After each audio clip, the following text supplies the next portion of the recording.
Another brick fan here with a Star Wars set. This is a Resistance Y-Wing Starfighter.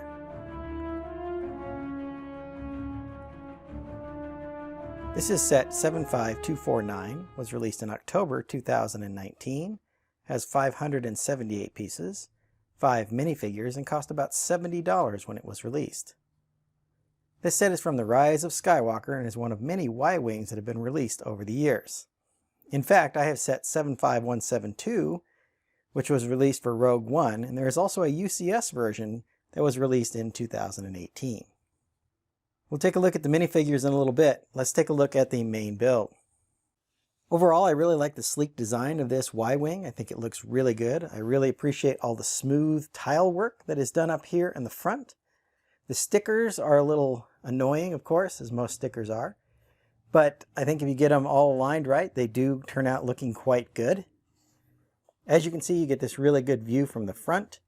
You have a good, generous sized cockpit, I think, with another piece in here for the control panel, which is a printed piece, which you've seen many times.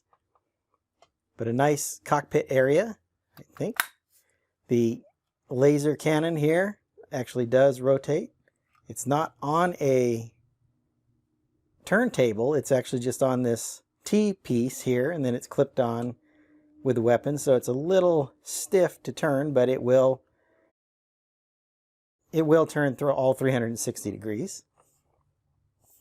The fronts of the engines I think look really good, so this is a nice look from the front as well. Looking on the sides, you can see this nice engine pod and the way it's built up. Again, some stickers here, some nice work with these Technic rods to make up the engine itself, which makes for a nice look. An awful lot of greebling is done in here with different types of parts to give it a very unique look. There's a spot here for an astromech droid to sit inside the cockpit. You see this gear back here. This is designed to drop the bombs. As you know, Y-Wing is set up as a bomber, so when you turn this, you'll see that the bombs fall out the bottom. Bombs aren't a special piece, they're just these cone pieces, red cone piece, and then some gray cylinders, and it's very easy to load. Just drop these back in.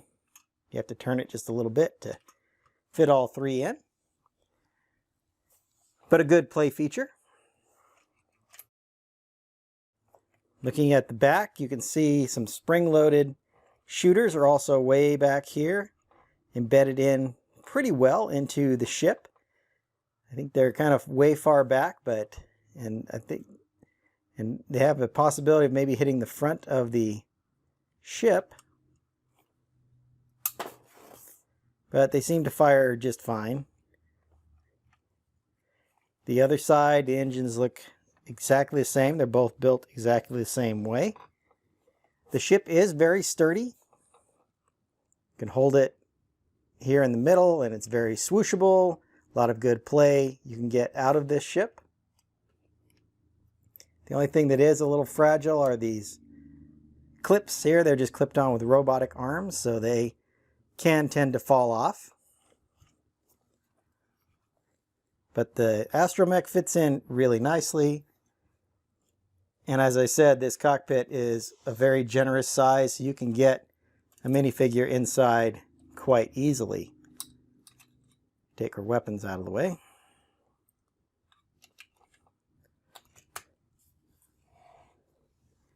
And you see how Zorii Bliss fits right into the cockpit there. Let's take a look at the minifigures. The 5 minifigures include Poe Dameron, Zorii Bliss, a First Order Trooper or Snow Trooper, Dio, and an astromech droid. Each has a different weapon. Poe has this standard pistol blaster in silver, which is a nice piece. I don't see it in silver very often. Zorii has these kind of old-fashioned, almost musket-looking pistols. And our First Order Snowtrooper has the standard Stormtrooper blaster. I like the printing for Poe. He's got this good printing here with his belt, holster belt here slung down, and some other printing on his legs. He's wearing, it looks like, a white jacket with a scarf over it. He's also got this shoulder pouch that he has. His standard face with the unshaven look, or the couple of 5 o'clock shadow type look, and the hairpiece that he's been using for a while. Zorii looks really good in this kind of gold and dark red color scheme. This helmet piece is really nice, but she does not have a face, which I guess makes sense because you never do see her face in the movie. She never takes her helmet off.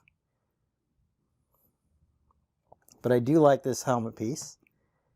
Like Poe, she has some good printing down the legs. I think it matches up where it joins with the torso quite well.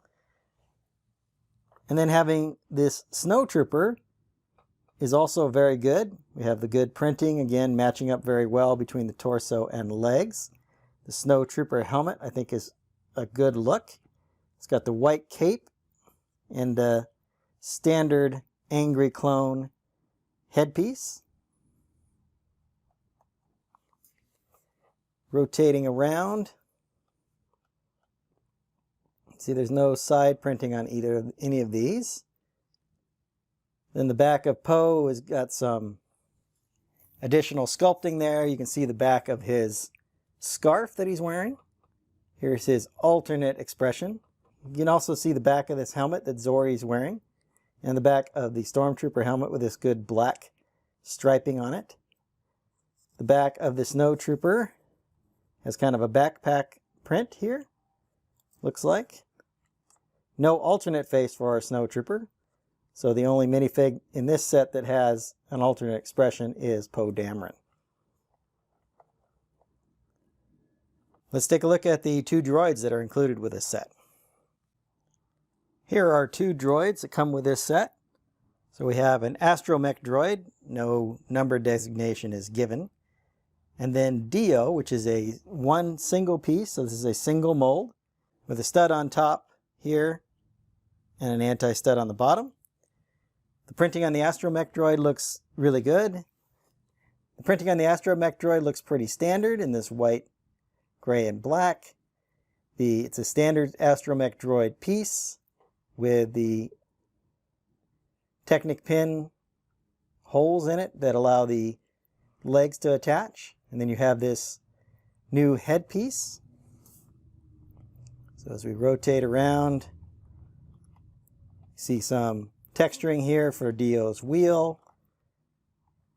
Same, similar print on on the other side of Dio here, and a little bit of printing on the back of the astromech's head.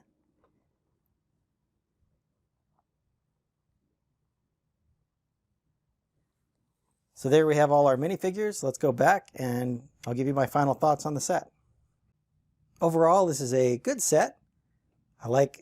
As I mentioned, I like the profile of it. I think it looks very good. The nice tiling up front here to make that smooth, narrow cockpit area I think looks really good. Given that, the cockpit itself is quite spacious, so it's easy to get your minifigure in and out. The ship is designed for a single pilot and an astromech droid, so there's no real interior space. As far as action features, it is built very sturdily, making it easy to carry around and swoosh and fly around, making it for a good play model. The bomber action is pretty good. It's been done the same way many, many times with those little Technic gears that rotate around to drop the bombs. There are a couple of spring-loaded shooters mounted underneath the bomb area, or this center structure here, which I showed you. The selection of minifigures is kind of an interesting choice. I think this is from the scene in the middle of the movie where they are looking for someone to get some information from C-3PO, and they run into an old friend of Poe Dameron's, which is Zorii Bliss. Since the weather was cold on that planet, I understand that makes sense to have a snowtrooper. The Dio figure is really cool. I like that unique piece. I think the printing on it looks really good, and it definitely represents the Dio minifigure. Getting a astromech droid in this nice teal blue color is also very good. Overall, the value, as I expect most Star Wars sets to be a little bit on the high side as far as the expense goes. The almost 600 pieces for $70, of course, fits above that golden 10-cent per piece. Although the size of the model is pretty substantial. And then I think with the 4, maybe 5 minifigures, if you want to count Dio, seems like a decent value. Of course, it's always nice to get Lego on sale to make it an even better value. So I would say finding this on about 20% off is going to be right about the right price, around $55, $56. Hope you've enjoyed my thoughts on this Star Wars set. I'm going to get going on my next video. Until then, happy building. If you enjoyed this video, hit that like button and subscribe to my channel for more content. I've left a link to my Star Wars playlist up here on the screen.